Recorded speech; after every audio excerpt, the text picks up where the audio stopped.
Magandang umaga po at live mula rito sa Pag-asa Weather Forecasting Center. Narito na ang taya ng ating panahon ngayong araw nga ng linggo, August 23, 2026. Sa ating latest satellite images, makikita po natin na 3 bagyo ang nasa labas ng Philippine Area of Responsibility. So isa-isahin po natin yan. Unahin po natin itong bagyo na nasa hilagang bahagi ng ating bansa. Ito po yung bagyong Neneng na naging low pressure area at lumakas po ulit, naging bagyo ulit siya pero nasa labas po ito ng Philippine Area of Responsibility. Base po sa ating mga pinakahuling datos, maliit naman yung posibilidad na yung bagyo pong ito ay muling papasok ng Philippine Area of Responsibility.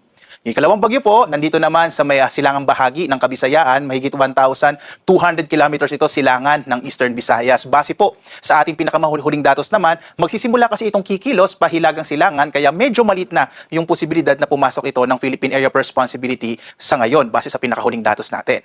Ang isa pa nating binabantayan, ito namang bagyo na may international name na Sodel, at huling lokasyon nito ay mahigit 2,000 kilometro, silangan Extreme Northern Luzon. Binabantayan natin ito dahil malaki nga yung posibilidad na itong Sodel, yung unang papasok ng Philippine Area of Responsibility, posible po by tomorrow, araw ng Lunes, habang itong bagyo naman na nasa may silangan ng Visayas ay susunod po, posibleng sumunod siya sa bagyong Sodel. So nagkakaroon po sila ngayon ng interaction.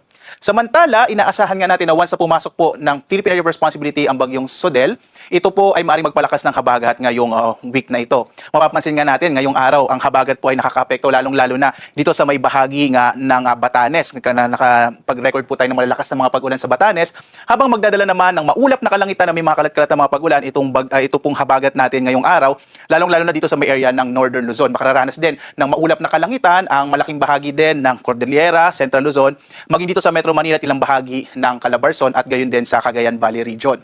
Inaasahan naman dito sa may bahagi po, na labing bahagi ng Luzon, itong area ng Bicol Region, gayon din dito sa may Visayas at Mindanao, ay makararanas ng generally fair weather pero posible pa rin yung mga localized rain showers and thunderstorms. In general po, inaasahan natin sa paparating na linggong ito ay magsisimula po yung hanggang kumisay malalakas na mga pag-ulan, lalong-lalo na dito sa may kanlurang bahagi pa rin ng Luzon at Visayas, dulot nga po ng palalakasing habagat ng bagyong Sodel once na pumasok ito ng Philippine Area of Responsibility. Bandang midweek po, asahan ng mga kababayan natin na magkakaroon na ulit tayo ng mga occasional heavy rains, habang today until tomorrow, medyo maulap na kalangitan naman yung mararanasan.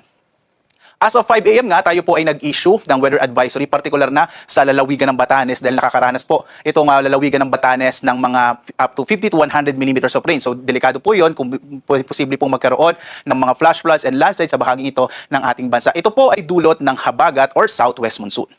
Dito naman sa lalabing bahagi ng Luzon, ang Batanes, makararanas nga ng mga hanggang malalakas na mga pag-ulan, habang ang malaking bahagi ng Luzon, mapapansin po natin dito sa mapa, yung area ng Ilocos Region, Cordillera, gayon din yung Cagayan Valley, maging dito sa may Central Luzon, kabilang na rin yung Metro Manila at ilang bahagi ng Calabarzon at maging Occidental Mindoro, maulap na kalangitan yung mararanasan sa araw na ito. Mas mapapadalas po yung mga pag-ulan, lalong-lalo na